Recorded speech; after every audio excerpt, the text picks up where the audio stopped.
As estrelas não são lindas, Charlie Brown? Aham. Vamos pra casa ver televisão? Eu tô começando a me sentir muito insignificante. Charlie Brown vive insatisfeito. O ano tá acabando.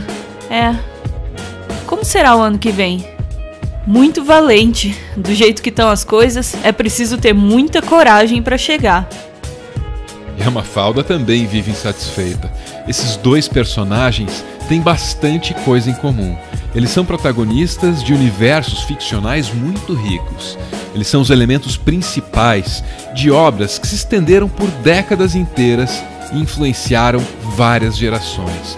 Mas também tem muita coisa separando Charlie Brown da Mafalda. O Charlie Brown costuma olhar para si mesmo. Ele vive questionando os próprios sentimentos. Já a Mafalda costuma olhar para o mundo ao redor. Ela vive questionando a ordem das coisas. Charlie Brown olha para dentro. Mafalda olha para fora. Nenhum dos dois é plenamente feliz, mas os dois personagens tiveram a mesma sorte. Ambos receberam a atenção e a análise de Umberto Eco.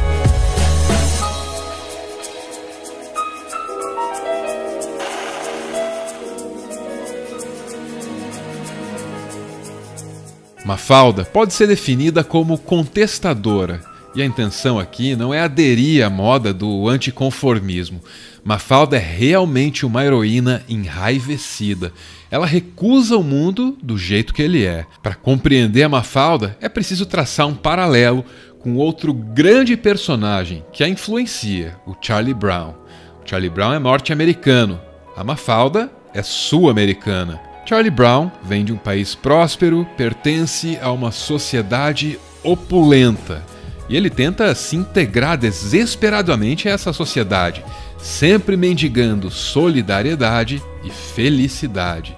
A Mafalda pertence a um país repleto de contrastes sociais. Mas esse país vive tentando integrar a Mafalda e tornar ela feliz.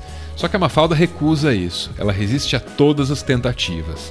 Charlie Brown vive num universo infantil do qual todos os adultos estão rigorosamente excluídos. Já a Mafalda vive numa dialética contínua com o mundo adulto. Um mundo que ela não ama e nem respeita. Pelo contrário, ela ridiculariza e repudia o mundo dos adultos. Ela reivindica o direito de continuar sendo uma menina que não quer incorporar o universo adulto dos pais dela. O Charlie Brown com certeza leu Revisionistas de Freud e procura uma harmonia perdida. A Mafalda provavelmente leu o Che. Na verdade, a Mafalda tem ideias meio confusas a respeito da política. Ela não consegue entender o que acontece no Vietnã, ela não sabe por que existem pobres, ela desconfia do Estado, mas também não rejeita o Estado. Ela só tem certeza de uma coisa: ela não está satisfeita. Em volta da Mafalda, existem vários personagens unidimensionais. Manolito é um menino plenamente integrado num capitalismo de bairro, absolutamente convencido de que o valor essencial do mundo é o dinheiro. O Felipe é um sonhador tranquilo e a Susanita é a doente de amor maternal, perdida em sonhos pequeno-burgueses. E depois tem os pais da Mafalda. Resignados, eles aceitaram a rotina diária deles, mas para que essa aceitação seja completa, eles precisam tomar o Nervocalme. E além disso, os pais da Mafalda vivem vencidos pelo tremendo destino que fez deles os guardiões da contestadora. O universo da Mafalda não é apenas o de uma América Latina urbana e desenvolvida. É também, de modo geral, em muitos aspectos, um universo latino, o que torna a Mafalda mais compreensível do que muitos personagens de quadrinhos norte-americanos. Mafalda é uma heroína do nosso tempo, o que não parece ser uma qualificação exagerada para o pequeno personagem de papel e tinta que o Quino propõe. Ninguém nega que as histórias em quadrinhos, quando atingem certo nível de qualidade, assumam a função de serem questionadoras de costumes. E a Mafalda reflete as tendências de uma juventude inquieta, que assumem aqui a forma paradoxal de uma dissidência infantil, de um esquema psicológico de reação aos veículos de comunicação de massa e, sobretudo, de asma intelectual, asma causada pelo cogumelo atômico.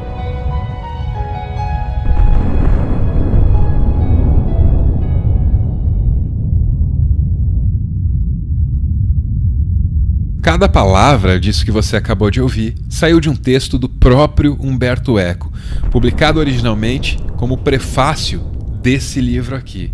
Mas não é só isso, Umberto Eco tem muito mais para dizer sobre o Charlie Brown e sobre a Mafalda.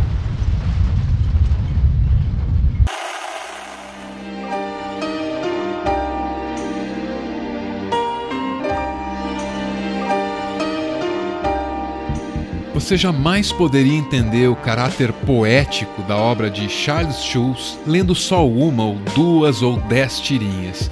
Você precisa entender os personagens e as situações, porque a graciosidade, a ternura e as risadas nascem da repetição dos padrões e da fidelidade às inspirações mais fundamentais por trás desse universo.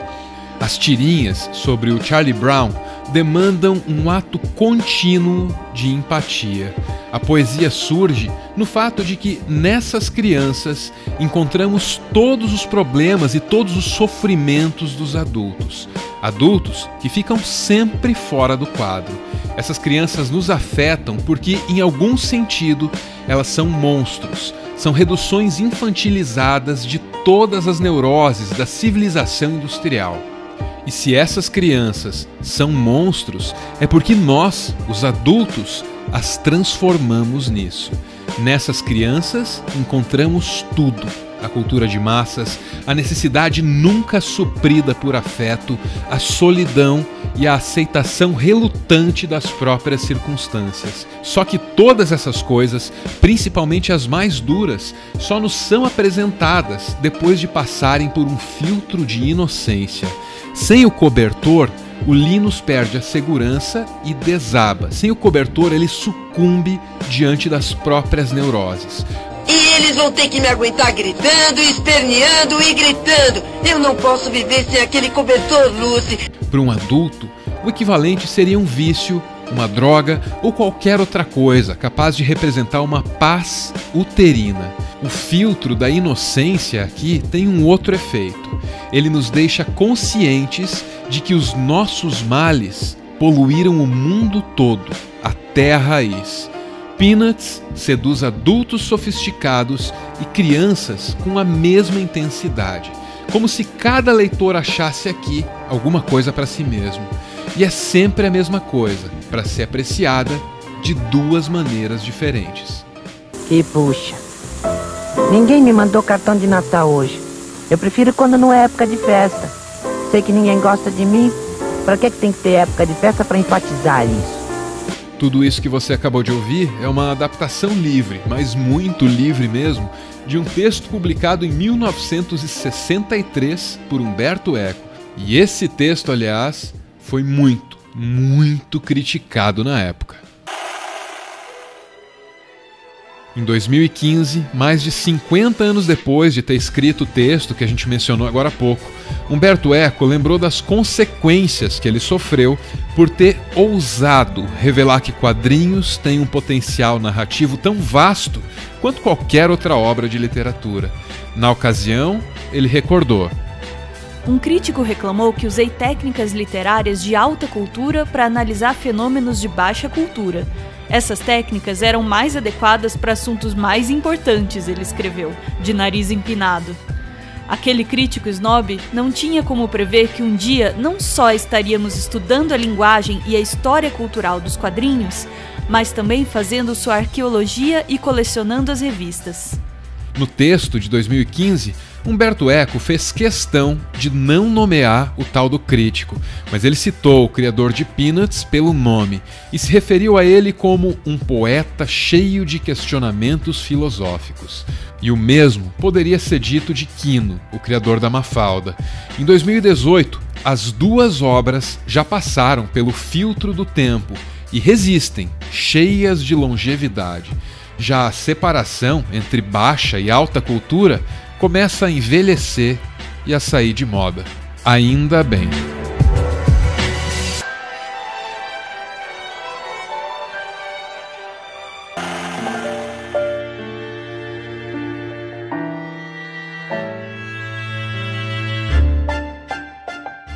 Muito obrigada por ver esse vídeo até o final. O Meteoro só sobrevive graças a uma campanha de financiamento coletivo. Sem ela, a gente não tem condição de fazer esse conteúdo aqui. Quem ajuda a gente a manter o canal no ar, ouve um podcast exclusivo e aparece aqui no finalzinho. Muito obrigada, Isabel, Luísa e Fernando, que é o cara que forneceu os subsídios necessários pra gente poder falar desse assunto. Gostei das capivaras. Tchau!